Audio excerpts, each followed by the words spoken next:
Promo റിവ്യൂയിലേക്ക് എല്ലാവർക്കും സ്വാഗതം. ഈ റിവ്യൂ ഇഷ്ടപ്പെടുവാണെങ്കിൽ ഒന്ന് ലൈക്ക് ചെയ്തും സബ്സ്ക്രൈബ് ചെയ്തും സപ്പോർട്ട് ചെയ്യണേ. അപ്പോൾ ബബിതയുടെ കള്ളക്കളികളൊക്കെ അത്യാവശ്യം അലീനയ്ക്ക് മനസ്സിലാവുന്നുണ്ട്. എങ്കിലും ഒന്നും പറയുന്നൊന്നുമില്ല. അലീനയുടെ വഴിക്ക് പോവുകയാണ്.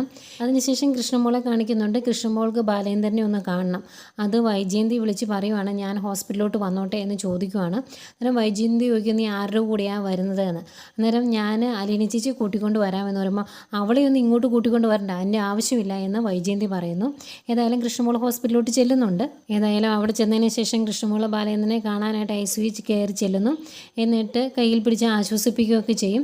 എന്നിട്ട് അതിന് കൂടെ പറയുവാണ്, അമ്മയ്ക്ക് ഒരുപാട് സങ്കടമായി അച്ഛൻ്റെ ഈ അവസ്ഥ ഓർത്തിട്ട് എന്ന് പറയുമ്പോഴേക്കും അങ്ങ് ദേഷ്യം വരുവാണ്.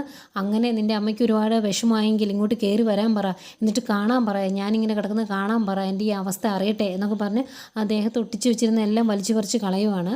വൈജയന്തിയുടെ പേര് കേൾക്കുന്നത് പോലും ബാലേന്ദ്രന് ഇപ്പോൾ ഇഷ്ടമല്ല.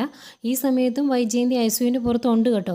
അങ്ങോട്ട് കയറാനോ കാണാനോ ബാലേന്ദ്രൻ അനുവദിച്ചിട്ടില്ല.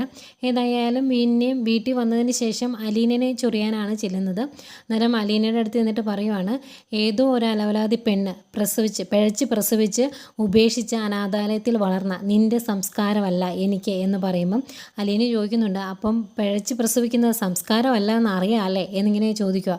അന്നേരം നീ എന്നതാണ് ഉദ്ദേശിച്ചത്, നീ എന്താ ഇങ്ങനെ പറഞ്ഞത് എന്ന് ചോദിക്കുമ്പോൾ, ഞാൻ പലതും ഉദ്ദേശിച്ച് കാണുമെന്ന് അലീന പറയും. അന്നേരം എന്താണേലും നീ പറ, എന്നതാണെന്ന് ഞാനോട് ഒന്ന് കേൾക്കട്ടെ എന്ന് പറയുമ്പോൾ, ഞാൻ പറഞ്ഞിട്ട് കേൾക്കേണ്ട കാര്യമൊന്നുമില്ല, ഒന്ന് നന്നായിട്ടിരുന്നങ്ങ് ആലോചിച്ചാൽ മതി എന്ന് പറയുവാണ് അലീന. അത് കേൾക്കുന്നത് പിന്നെ ഒന്നും പറയാൻ പറ്റാതെ മിണ്ടാതെ അങ്ങ് നിന്ന് പോവാണ് വൈജയന്തി. ഇതൊക്കെയാണ് പ്രമോ വിശേഷങ്ങളായിട്ട് കാണിച്ചത്.